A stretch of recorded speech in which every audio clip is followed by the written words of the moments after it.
bir tane video gördüm. Aynı gün işte kaçak Türkmenleri kurtarıyoruz diye o kadar zoruma gitti ki videoda 850 tane yorum var. Beni de kurtar, beni de kurtar, beni de kurtar. Her kurtar diyenin profilinde Türkmen bayrağı var.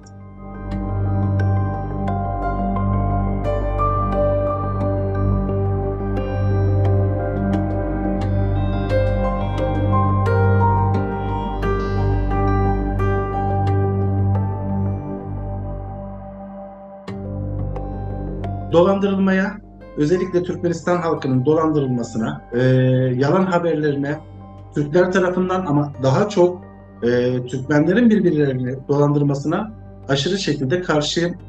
Asıl amacım sizinle iletişim kurarken gerçekten Türkmen halkına burada kaçak kalanlara, yasa dışı, kanunlara uymayan, akıl verip paralarını alıp dolandırılması.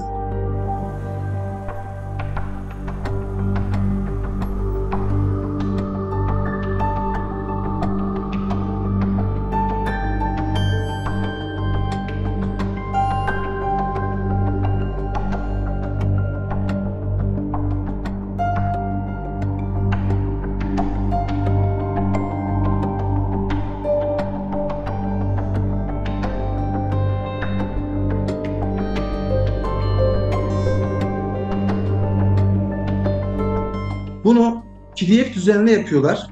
PDF düzenli yapıyorlar. Burada isimlerini, doğum tarihini, anne adı ve babadı vesaire değişmesi gerekeni değiştiriyorlar.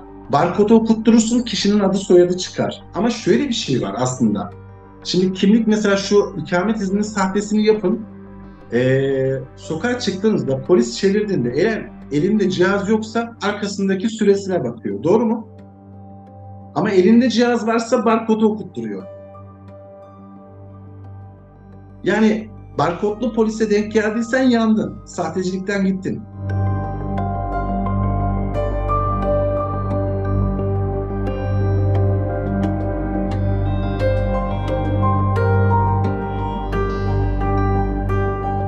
Bir akrabamız ona sahte evrak hazırlıyorlar.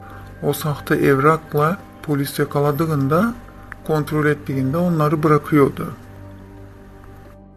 Daha sonradan TC kimlik numaralarıyla kontrol etmeye başladı polisler ve böyle olunca da elindeki evrak sahte oldukları ortaya çıkıyordu.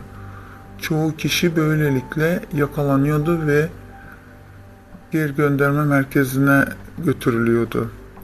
Öylelikle birkaç tanıdığımız sahte evrakla yakalandı ve geri gönderme merkezine götürdüler onları.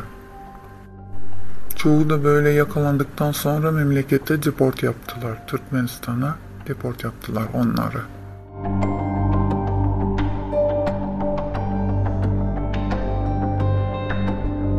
Tanıdığım bir bayan arkadaşım var.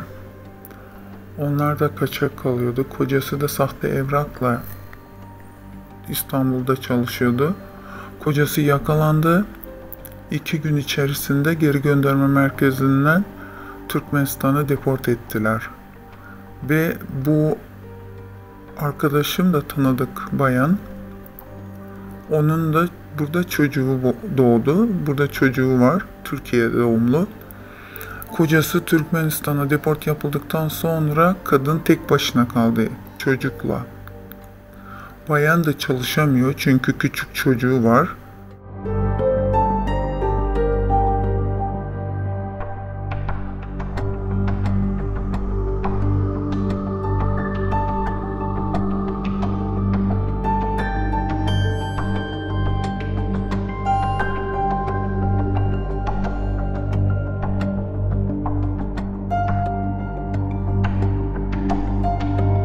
Eşimin Türk vatandaşı olan arkadaşın 3 çocuğu burada.